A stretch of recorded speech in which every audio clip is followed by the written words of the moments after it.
Sumy przed zamkiem we Izbicku, a ze mną Rafał Kusidło, który porozprawił nam trochę na temat historii tego zamku. Wiadomo, jest to we Bazylice Świętego Piotra w Rzymie, a kaj na Śląsku mamy we Bazylice od Francmanów we Panewnikach. To chyba ino Panewniki i tutaj Krośnica.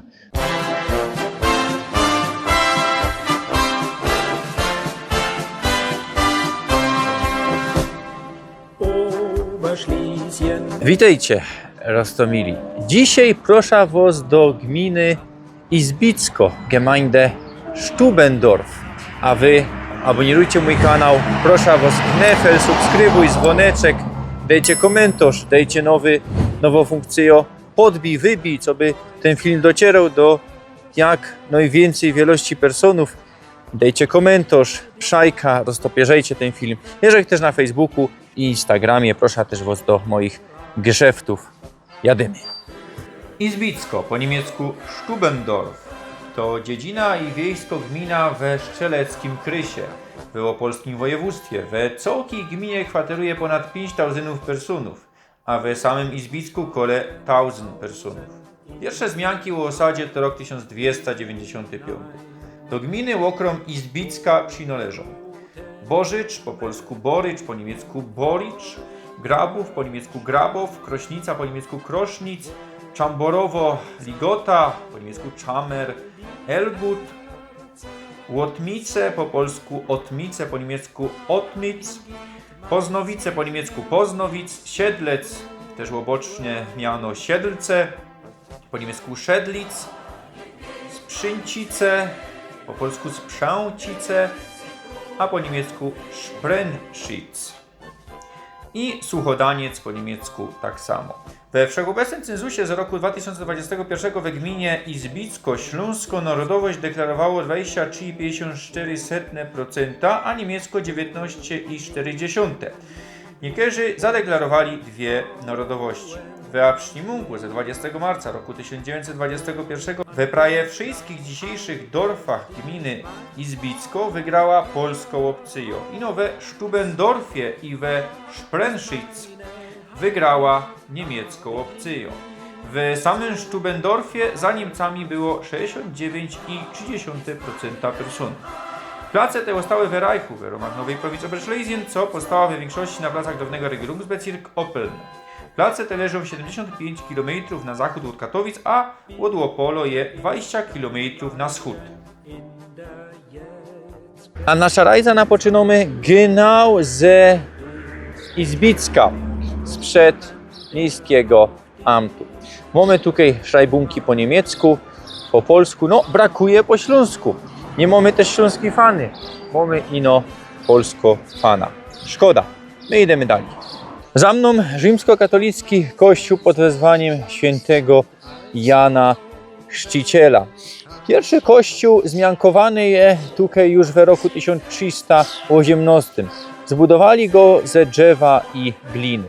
Murowany kościół stanął we XVII stuleciu, a ten, co tu widzicie w roku 1852, być może ze wykorzystaniem murów ze wcześniejszego kościoła. Ma on takie cechy barokowe, no ten ze XVII stulecia raczej był barokowy, no bo to są te czasy. Połowa XIX stulecia, no to już we większych sznitach budowali. No i w roku 1908 przebudowali wieżę. Widzimy, co ona nie ma taką barokowo, jeśli się rozchodziło te zwieńczenie. Te okna na dole Jana, ale to zwieńczenie już nie. Dobudowali transept, przebudowali prezbiterium. Na Kirchhofie przy kościele mamy Denkmal ku zocy 50 ofiar I światowej wojny i 243 ofiar II światowej wojny ze farności we Stubendorf wtedy. Sumy przed zamkiem we Izbicku, a ze mną Rafał Kusidło, który porozprawił nam trochę na temat historii tego zamku.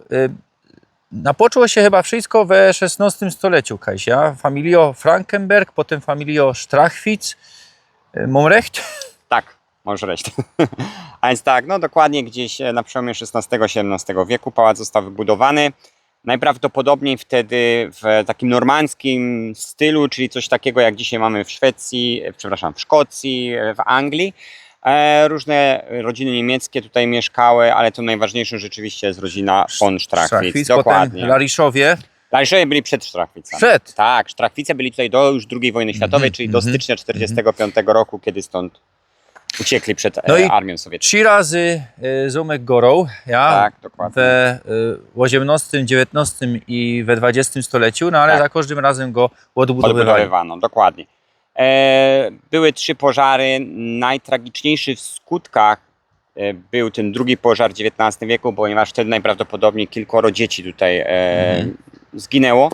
Natomiast dla samego zamku, pałacu, jak z wyglądu, to najtragiczniejszy był ten ostatni, trzeci pożar w trakcie III Powstania Śląskiego, czyli ponad 100 lat temu, ponieważ wtedy on utracił całą tą swoją bryłę, ten wygląd normandzki z tam elementami klasycystycznymi i został odbudowany przez hrabiego von Strachwitz, który wtedy tutaj mieszkał w takim stylu, jak dzisiaj go możemy oglądać, czyli z tym dachem. Jaki to jest styl, jak to idzie powiedzieć? To jest dalej taki normalny. To jest taki klasyczny, bym powiedział, klasycystyczny, dokładnie. Niestety, jeżeli chodzi o wnętrza, nie zachowało się z wcześniejszych lat zbyt wiele, ponieważ no, ten pożar strawił praktycznie wszystko, a po I wojnie światowej, kiedy doszło do tego pożaru, no hrabia, jako też Niemiec, był raczej spłukany ze względu na wojnę, no i nie miał za dużo pieniędzy, żeby to fajnie odbudować, więc zrobił to w tym Potem stylu przyszła II światowa wojna, koniec tej wojny, Sowiety, polska administracja, co wiemy, no i w latach 1952-84 rolnicza szkoła tutaj była, nie? Tak,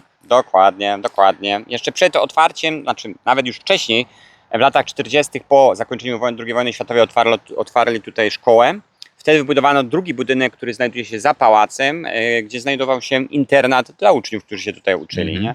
I to tak wszystko trwało przez cały komunizm do 1984 roku. Potem Zomek remontowali, no ale ponoć ten remont bardziej skrzywdził ten budynek. To znaczy, no powiem tak, każde próby, jakby można powiedzieć, remontu tutaj były ważne. No niestety nie było też zbyt wiele funduszy na to, żeby go jakby doprowadzić znowu do użyteczności. No i mamy już XXI stulecie, kupuje to Hubert Palm, dzisiejszy właściciel, który to rok? To było w 2003 roku. No i remontował Poralotia. Bardzo szybko, bo ogólnie w 2005 zaczął, jeżeli chodzi o sam pałac tutaj.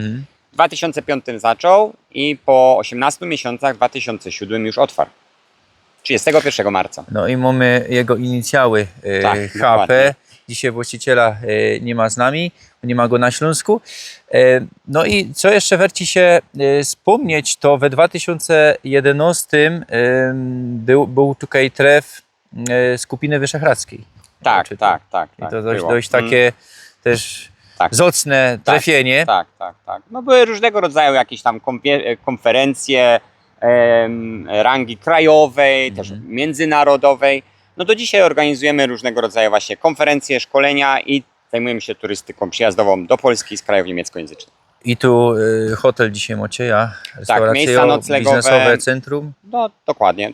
No staramy się organizować dosyć sporo takich wydarzeń, też familijne spotkania, czyli komunie, wesela, urodziny, złote wesela i tym podobne. Nie? Jeszcze dodam na koniec, jak my go dali, zanim kamera się włączyła, to pan Rafał powiedział, co ja poradzi go dać po śląsku, to go dali i że jak kamera się włączy, to ciężko. No to jest ciężko, że po polsku, po niemiecku ja, ale tak wiele personów zrozumcie to, bo potem w komentarzach jest, że ktoś tam nie poradzi, no to to jest jakaś blokada wewnętrzna. To jest normalne. Ja jestem przyzwyczajony i nawet jak włączy się kamera, a chcą, co bych po polsku coś powiedział, to ja napeczyną na Śląsku, a potem muszę, ale nie, to nie ma Śląsko-Rajza, to nie ma mój film i muszę się przestawić na polski, to zaś tak mam. Jasne. To już wiecie, co tu ludzie gadają normalnie, ludzie, co tu robią, gadają, nie? Ze sobą. Wszyscy gadają, wszyscy tutejsi, lokalni, czyli oczywiście Śląsko-Gotka jest znaną najbardziej. A znajdujemy się teraz w sali balowej królewskiej, tak my ją nazywamy. Niestety nie mamy zbyt wielu informacji, jak ona wcześniej wyglądała, również jeżeli chodzi o sufit, o te malunki, które się tutaj znajdują, czy to było w jednym kolorze, czy podobnie jak dzisiaj. To, co dzisiaj tutaj mamy, to są różnego rodzaju motywy, symbole związane z tym, co najpiękniejsze w życiu, czyli wszystko wokół fajerowania, bym powiedział tak. Czyli Bóg wina, Bacchus, Adam i Ewa jako symbol grzechu, piękne kobiety, muzyka, taniec. Tak jakby to, co związane jest z tymi fajnymi rzeczami w życiu.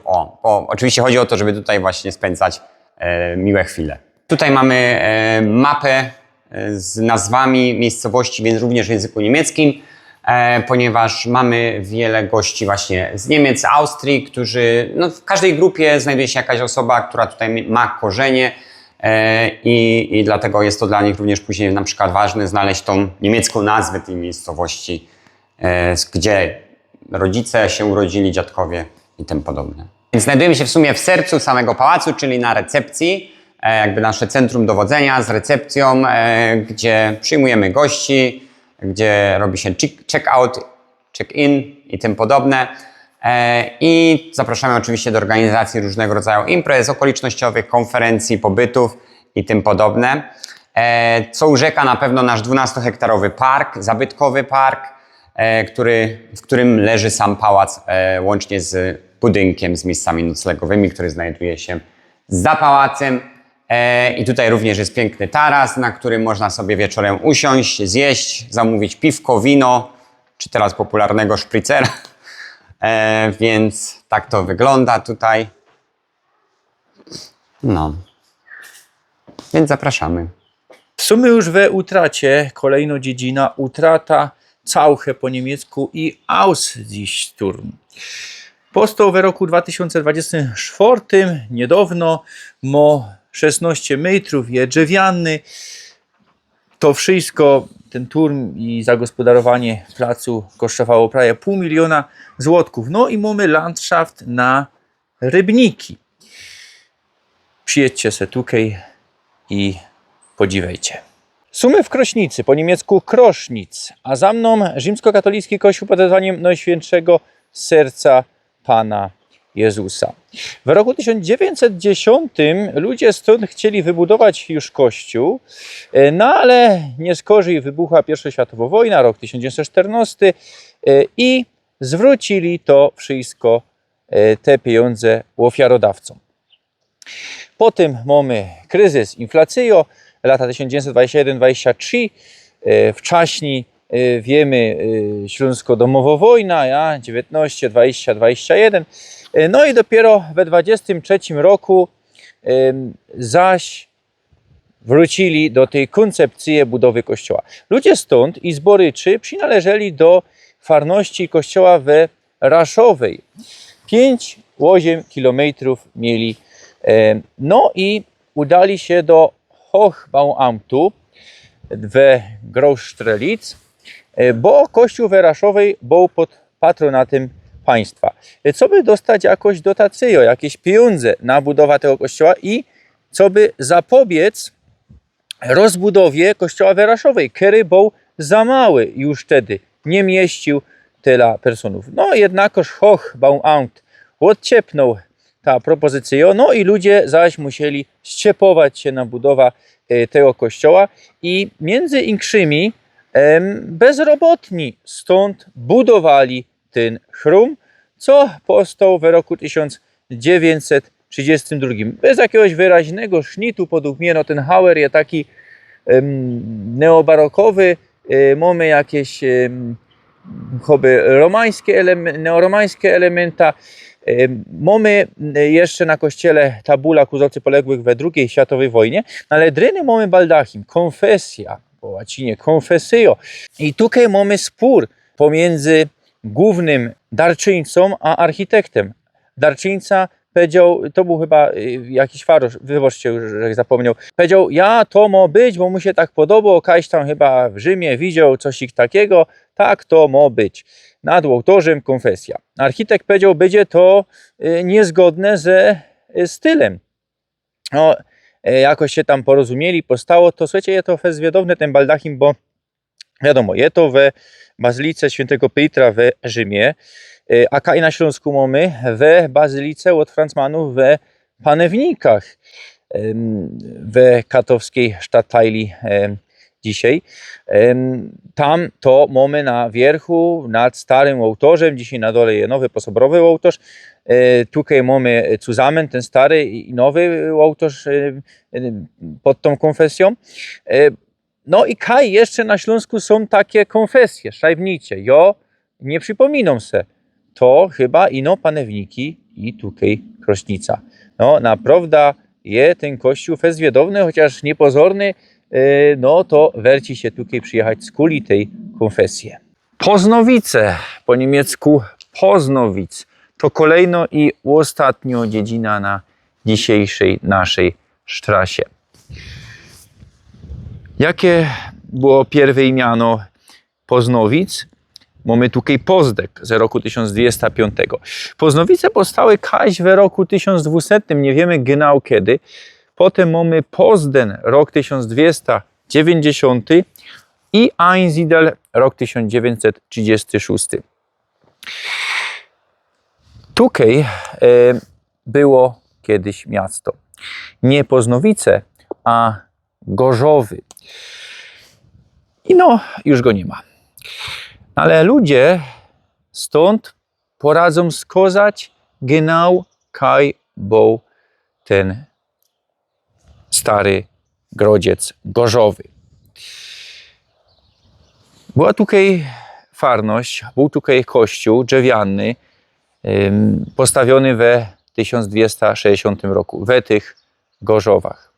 No i czemu miasto już nie istnieje? No bo przyszła 30-letnia wojna 1618-48 i miasto zniszczyli, a ludzi wysiedlili. Poznowice były albo tajlą tego miasta, albo też powstały na gruzach. Te zabudowania dzisiejsze powstały na gruzach Gorzowa, Gorzowów, Gorzow, Gorzowy, tak się to mianowało. No, tutaj mamy jeszcze stary rolniczy pułk. Rzymskokatolicki kościół pod wezwaniem świętego Michała Archanioła. Pierwszy drewniany kościół stanął tutaj w roku 1336. Po okresie reformacji przynależał do farności we kamieniu.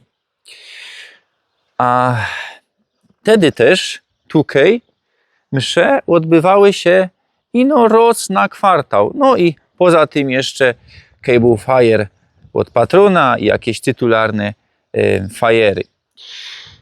W 1982 roku zaś jest to osobno farność, a dzisiejszy kościół powstał w roku 1800. No nie ma takiego wyraźnego sznitu, mamy jakieś cechy neobarokowe, jeśli się rozchodziła ta wieża, jakieś romańskie cechy, a tutaj dzwonnica z roku 1983. Nie wiem, Eli, na kościele we wieży mamy dzwon, na zicher tu mamy dzwony, 3 dzwony, największy świętego Michała Archanioła, czyli patrona tego kościoła, potem święty Jacek, śląski patron, genau ze kamienia, Łodrowąż, gadaliśmy ostatnio o nim, Dominikon, ja ze XIII stulecia, jedyny śląski święty, jako też ze dzisiejszej Polski, co je na kolumnadzie świętego Pietra w Watykanie. No i święty Florian, czyli patron Feuermanów. Przy kościele mamy jeszcze mogiła 3 polskich powstańców, bo główny cmentarz je dali. Jon, Karol i Florian Błania polegli we walkach pod Annabergiem 23 maja roku 1921. Nieraz rzekł godą, kuknijcie se szczególnie do ostatnich tajlików w Lejźnicy, do tajliku o Annabergu, co nie były to żadne śląskie powstania, ino polskie powstania na Górnym Śląsku, albo też śląsko-wojna domowa, albo polsko-niemiecko wojna, albo polsko-ekstra operacja militarna na Górnym Śląsku. To była Górnośląsko-Haja. Roztomili tyle na dzisiaj. Krótki tajlik, no ale czasem tak trzeba. Za niedługo jada na rajza prywatnie, a czy wy będziecie to widzieć, kiedy już byda po leku wracał, toż ja trochę na Iber zrobił tych filmów, robił, że po razy we tygodniu, co byście mieli. Za tydzień nie będzie filmu, z tego co żech tak uobrachował, będzie pauza, no a za 2 tygodnie zaś wracamy, myślę co zaś, te place, a mono indziej jeszcze genau, nie wiem, kajś na Górnym Śląsku, na zicher jeszcze tukej kajś wrócimy do tego szczeleckiego okresu, będą na zicher Wielgie Szczelce, Szczelecko gmina, będzie ujazd, no i będzie jeszcze Kolonowskie. To nam zostało, to wszystko latoś chce złonaczyć. Tyle na dzisiaj, chowcie się, pysk.